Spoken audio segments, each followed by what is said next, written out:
Welcome back, everybody. This is the second part to the Effects of Financial Leverage lectures. In the first part, we had this firm here. So we had this firm with $175,000 worth of assets. It was unlevered, so it had $0 worth of debt, and it had $175,000 worth of equity, which was composed of 20,000 shares. And then we took this firm, found its return on equity, found its earnings per share in 3 different economic scenarios. So now in this video, what we're going to do is we're going to add a scenario to this firm here. So this firm now has a proposed debt issue. So basically they're considering a recapitalization, meaning they're thinking of changing their capital structure, this right side of the balance sheet, by issuing $71,750 worth of debt that has 6% interest, and then using that debt to repurchase shares or to lower that equity. Okay, so if they do go through with this proposition, what is going to happen? So let's show it in steps. First thing I'm going to do is I'm going to find out what is the share price for this firm. This firm right here, this current firm, before we do any recapitalization. And the share price is going to be what? It's going to be the equity amount, the total equity amount, over the number of shares. So that's 175,000 divided by 20,000 shares. And if you do that, you end up getting $8.75. So that is what each share is worth of this firm. So we can even add that here, actually. Let's erase this. Let's say $8.75 per share. Okay, so now what we're going to do is we're going to issue $71,750 worth of debt. So we are borrowing that much. And then we're going to repurchase shares, meaning we're going to take this debt and we're going to repurchase shares from current shareholders, meaning that we're going to decrease the number of shares that are outstanding. So the number of shares repurchased is going to be the debt issue amount. Let's maybe put a line through here just to separate these two. So the debt amount over the share price.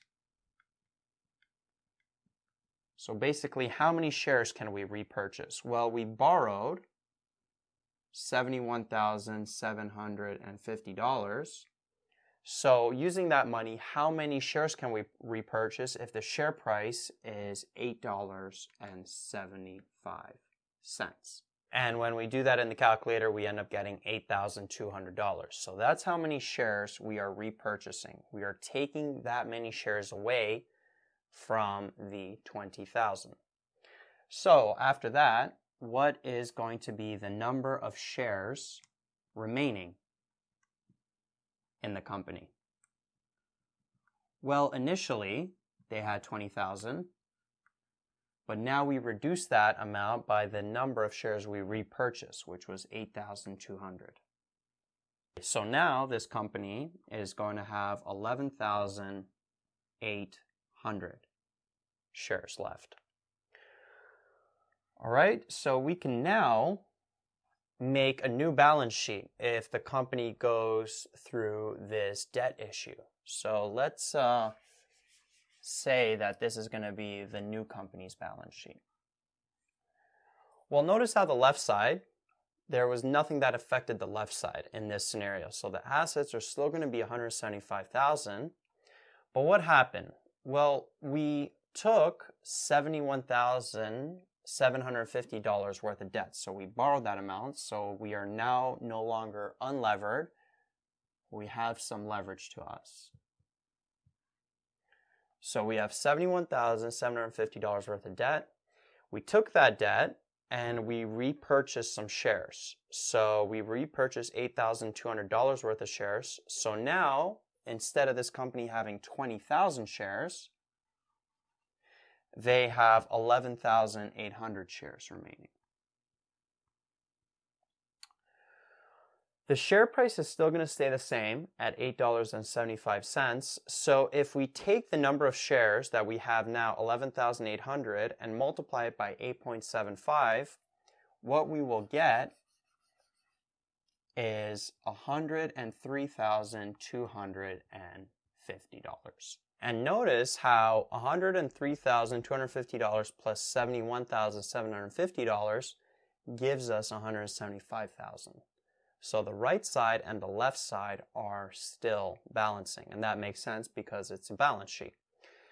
But from the company before, when it was unlevered, notice how we changed this right side of the balance sheet. So now there's a different mix of debt and equity. We added leverage, we added debt, and then that equity went down because we took that debt and we used it to repurchase shares. So now what we're going to do is we're going to take this new balance sheet and we're going to find the return on equity and the earnings per share again, as we did in part 1.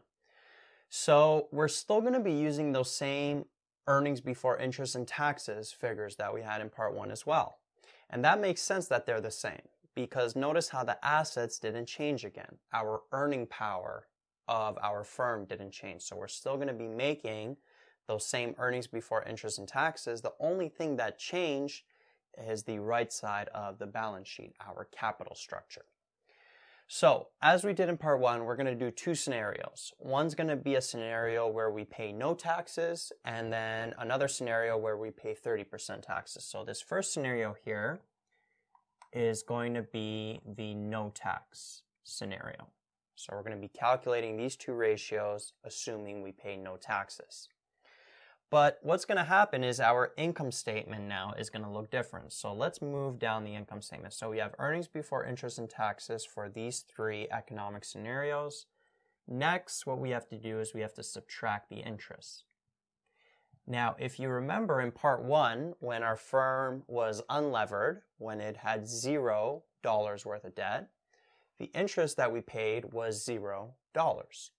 But now this firm has debt. It has $71,750 worth of debt. And if you remember in that proposition paragraph, we mentioned that this debt is going to cost us 6%. So we have to pay 6% interest per year on that money that we borrowed. So this interest here is going to be the total amount of debt, $71,750, times that 6% interest, which in decimals is 0.06. And when we multiply those, we end up getting $4,305. So for all 3 economic scenarios, the interest that we are going to pay is $4,305. So it doesn't matter whether we're in a recession, a normal economy, or an expansion, the interest that we pay is always constant because that debt is always going to be constant and that interest rate is always going to be constant. So it's always going to be $4,305. So now that we have the interest, what is the next item on the income statement? Our earnings before taxes. And the way we get that is we take the earnings before interest and taxes and subtract the interest. And when we do that for all 3 scenarios, we end up getting these 3 respective figures for the earnings before taxes. So now we're at earnings before taxes. What we have to subtract is the amount of taxes that we are paying. But in this case, our tax rate is 0. We're in a no tax scenario. So the taxes we pay are going to be $0. And then after we subtract taxes from earnings before taxes, we end up with just our earnings or our net income. And notice how our net income for all 3 scenarios is going to be the same as our earnings before taxes. Because again, we're not paying any interest. All right, so now that we have our net income figures for all 3 scenarios, we can calculate what our return on equity is going to be and our earnings per share. So let's start off with return on equity. How do we calculate that? for a recession scenario. So what we would do is we would take the net income in a recession, 13,695, and we're going to divide it by the dollar amount of equity.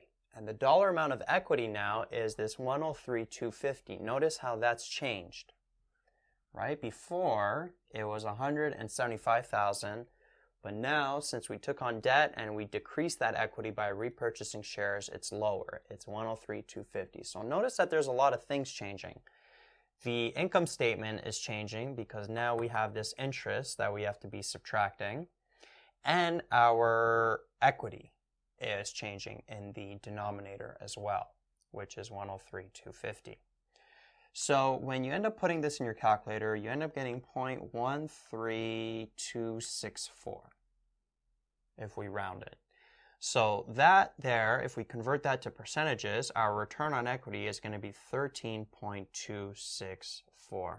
So that's our return on equity in a recession for this new firm here.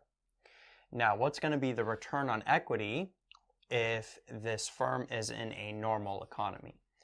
Well, the denominator is going to stay the same. It's still going to be 103,250, but now our net income is going to be this 25,695. And when you do that, you end up getting 0.24886, which is 24.886%. So that's going to be the return on equity in a normal economy. And then following that same procedure for an expansion, you would get a return on equity of 33.603%. If we take that net income, 34,695, divided by that equity of 103,250. Now, we have our return on equity figures for all three economies. Now, they may also ask you, like we showed in part one, what the percentage change is from that normal economy of the return on equities. So let's say that we're in an expansion and we want to know by how much percent did that return on equity increase from 24.886 to 33.603. Well, same thing applies. You would take that new figure, 33.603, subtract that base figure of 24.886, and divide it by that base figure of 24.886. And when you do that, you end up getting 0.3503. So the return on equity, if it goes from a normal economy to an expansion, the return on equity increases by 35.03%. So this here would be a 35.03% increase. All right, and what if we want to know the percentage decrease in a recession? Well, same thing would apply, but now here we would just write this 13.264%, and we're still using that normal economy as the base. And when you input that in your calculator, you end up getting negative 0.467, so there is a 46.7% decrease from a normal return on equity to a return on equity in a recession. So we're done the return on equity portion. Let's do the earnings per share. So earnings per share would be what for a recession? It would be the net income, which is 13,695, divided by the number of shares. Now, before, when this firm was unlevered, the number of shares was 20,000, but now notice that there are 11,800 shares, not 20,000, because we repurchase 8,200 of them. So we take the net income 13,695 and we divide it by 11,800, the number of shares remaining. And when we do that in the calculator, we end up getting 1.16. So that is the earnings per share for this firm in a recession. And when you do that same procedure for a normal economy and an expansion, taking the net income and dividing it by that 11,800, you get 2.18 and 2.94 respectively for the earnings per share. And now again, We have the earnings per share. We can also find what the percentage change is of the earnings per share from a normal economy to either an expansion or from a normal economy to a recession. So if we want to find what the percentage change is if the economy goes from normal to expansion of the earnings per share, we would take 2.94, subtract 2.18, divided by 2.18. So when we do that, we end up getting 0.3486, so that's a 34.86% increase. Now, technically, this percentage and this percentage, they should be the same. Notice how they're pretty close. However, the reason that they are different is because we are rounding. We rounded the return on equity figure here, and we also rounded the earnings per share figure here and here.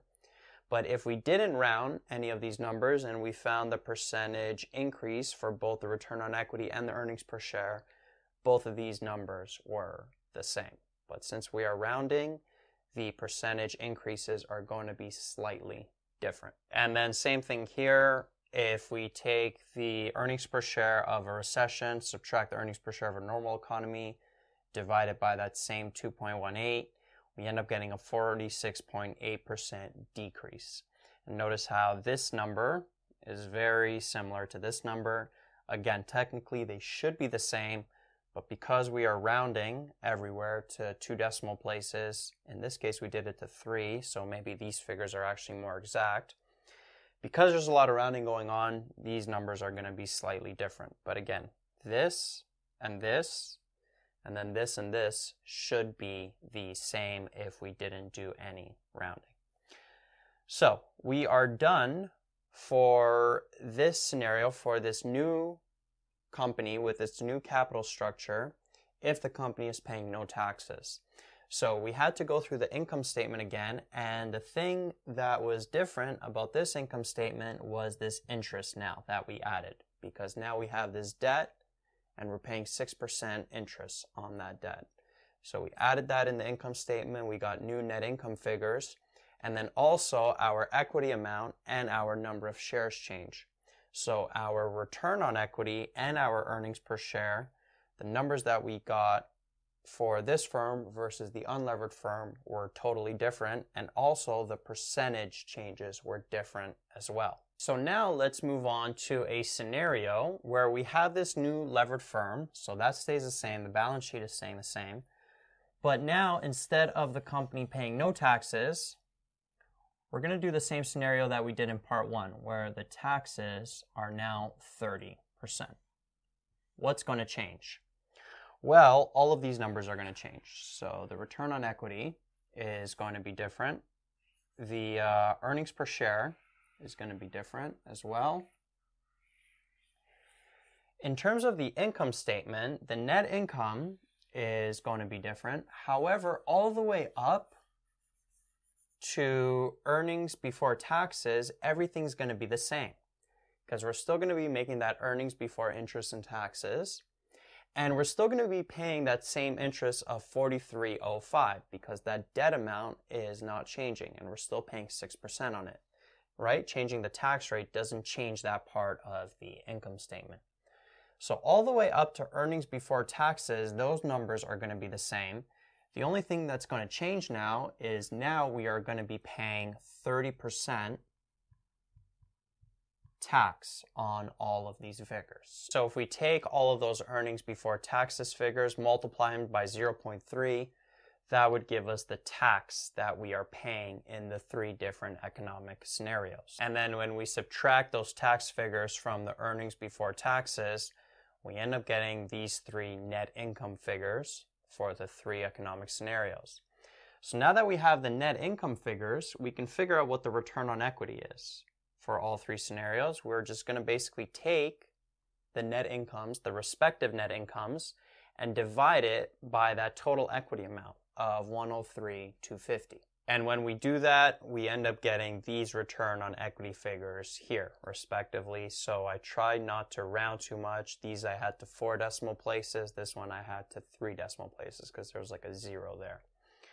So now that we have the return on equity figures, we can also find what the percentage change is going to be using that normal economy as the base. So what's the percentage change going to be if we go from this return on equity figure to this one right here? Well, we would just take this one, subtract this one, and divide it by that base here, that same figure. And when we do that, we end up getting a 35.03% increase here and a 46.7% decrease. And notice how these two figures are the same figures that we got when we did the no tax scenario. And that's always going to happen. Whether you have taxes or no taxes, that percentage change in return on equity and on earnings per share is always going to be the same, because you are just multiplying this tax rate as the same percentage for all three scenarios. So that numerator in the return on equity and the earnings per share, that net income, is always going to be changing by a proportionate amount. So now that we're done with the return on equity, we can find what the earnings per share is for all three scenarios. Basically what we do is we take the net income and we're going to divide it by the number of shares. The number of shares in this case being 11,800. And when you do that, you end up getting these three respective figures for the earnings per share. And if you do the percentage change on these, notice how I didn't round them too much this time. So before I rounded them to 2 decimal places, now I kept them at 4. Because what I want to show you is that if you do the percentage change using that normal earnings per share as the base, you would end up getting that same amount, 35.03% increase on this side, and you would get a 46.7% decrease. Now, they may want you to round earnings per share to 2 decimal places, and if you do that, then these percentages are going to change as well. But technically, they should be the same if you don't round. So I wanted to show it in this example, as I didn't show it in the no tax scenario. These were different. Now they are the same because I didn't round too much. I kept it to 4 decimal places, both the return on equity and the earnings per share. So now we are done. We found what the return on equity and the earnings per share was for this new levered firm in 2 scenarios: if they paid no taxes and if they paid 30% taxes. But how do these return on equity figures, earnings per share figures, compare to the return on equity and earnings per share figures when this firm was unlevered, when it had $0 worth of debt? So if we make a summary table of what we just went over from both parts 1 and 2, this is what it would look like. Now, notice how I only used the no tax cases. So when the unlevered firm and the levered firm were paying no tax, you can also make this table for when they were paying 30% tax. So I showed the return on equity, earnings per share for the unlevered firm. We went over this in part 1, right, the video before, and we went over this in part 2 in this video. Now, the most important thing, the most important row for both of these to compare is this percentage and change row. Right, so in this case, again, we use the cases where we paid no tax. That's what we showed here, the return on equity and the earnings per share for the 3 economic scenarios when both these firms were paying no tax. But you can also do it if they're paying 30% tax. And this row, this percentage change row, is going to be the same if they're paying taxes as well. So when the firm was unlevered, what happened was the return on equity and the earnings per share were increasing by 30% if we went from a normal economy to an expansion. And they were decreasing by 40% if we went from a normal economy to a recession. Both of these ratios, the return on equity and the earnings per share. And then we showed in part 2 in this video that if you levered a firm, so if you took on debt, the return on equity and the earnings per share, whether the firm was paying taxes or they were paying no taxes, if the economy went from normal to expansion, the return on equity and the earnings per share went up by 35.03%. And if it went from a normal economy to a recession, it went down by 46.7%.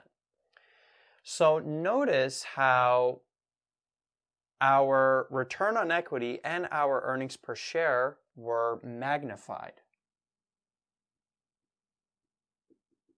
The gains and the losses were magnified when we had leverage, right? There was more increase on the earnings per share return on equity, and there was a larger decrease if we compare 35.03% to 30%, and we compare 46.7% to 40%. So the conclusion we can make from all of this is that financial leverage, the effect that it has, is that it magnifies the return on equity and the earnings per share to both the positive side and the negative side. Hence, it makes equity more volatile and more risky. So it increases risk to shareholders. That's another thing we can write. So increases risk to shareholders. Because if you remember, anything that is more volatile, the more risky it is, if you remember the risk versus return chapter. And because this loss and these gains are more volatile with leverage versus if you don't have leverage, increasing leverage, financial leverage, increases risk to the equity, to the shareholder. Now you can also show this visually. So let's say we were going to take the earnings per share and we were going to plot it versus the earnings before interest and taxes. If you remember, the earnings before interest and taxes was like 18,000, 30,000, 39,000, depending on if we're in a recession, normal economy, or an expansion. And you had different earnings per share figures depending on if the firm was levered or it was unlevered. Let's pretend like we're dealing with the no tax scenario. So if you were to take the earnings per share and plot it against the earnings before interest and taxes for the unlevered firm, so we went over this in part 1, and you were to join the coordinates, you would get a line that looks something like this, which made sense, right? So as the earnings before interest and taxes went up, the earnings per share went up as well. So as we went into an expansion, so the earnings before interest and taxes was like 39,000. So this portion here might be 39,000. We had a certain earnings per share for the unlevered firm. And as we went into a recession, our earnings before interest and taxes went down, so our earnings per share is going to go down as well. So this blue line here represents the relationship of the earnings per share versus the earnings before interest and taxes for the unlevered firm. Now, what if we were to take the earnings per share for the levered firm and then plot them against that same earnings before interest and taxes? Well, we would also get a line, but the line would be a little bit more steep. So it would look maybe something like this. And that makes sense because we showed that with leverage, what's happening is that as we go into a good economy, as the earnings before interest and taxes goes up, we're going to be receiving higher earnings per share or higher return on equity, just higher gains in general. So you can think of this portion here, this space here, as like the advantage to leverage. Right? Because let's say that we're here for an earnings before interest and taxes. If we didn't have leverage, if we were unlevered, we would only be making this much earnings per share. But if we're levered, we're going to be making this much earnings per share. Right? So as that earnings before interest and taxes goes up, as the economy gets better, there's an advantage to leverage. Basically, our gains are magnified, so that line is more steep. However, there is an opposite side to that coin. So what if the economy gets bad? Well, if the economy gets bad, if it goes into a recession, as we saw, the earnings before interest and taxes goes down. And if it goes down, what happens is that levered firm is going to have higher losses versus that unlevered firm. So let's say that we have earnings before interest and taxes here, right? So it's not as good of an economy as if we had it over here. What's going to happen is this levered firm is going to have much lower earnings per share than the unlevered firm. So this portion here, we can say this is like the disadvantage to leverage.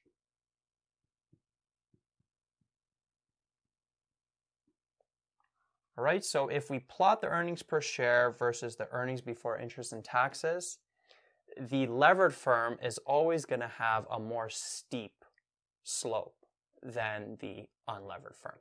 So it's going to make more gains as earnings before interest and taxes goes up, but it's also going to make more losses if the earnings before interest and taxes goes down. Versus the unlevered firm is just sort of like, it's less steep. So not as many gains, but not as many losses either. Now, what we're going to go over in the next video is notice how there's actually a point where the earnings per share is going to be the same for the levered firm and the unlevered firm. And this here is known as the break-even point. Or another word is the break-even earnings per share. And that's what we're going to go over in the next video. How do we figure out what the earnings before interest and taxes is that would make a levered firm and an unlevered firm have the same earnings per share?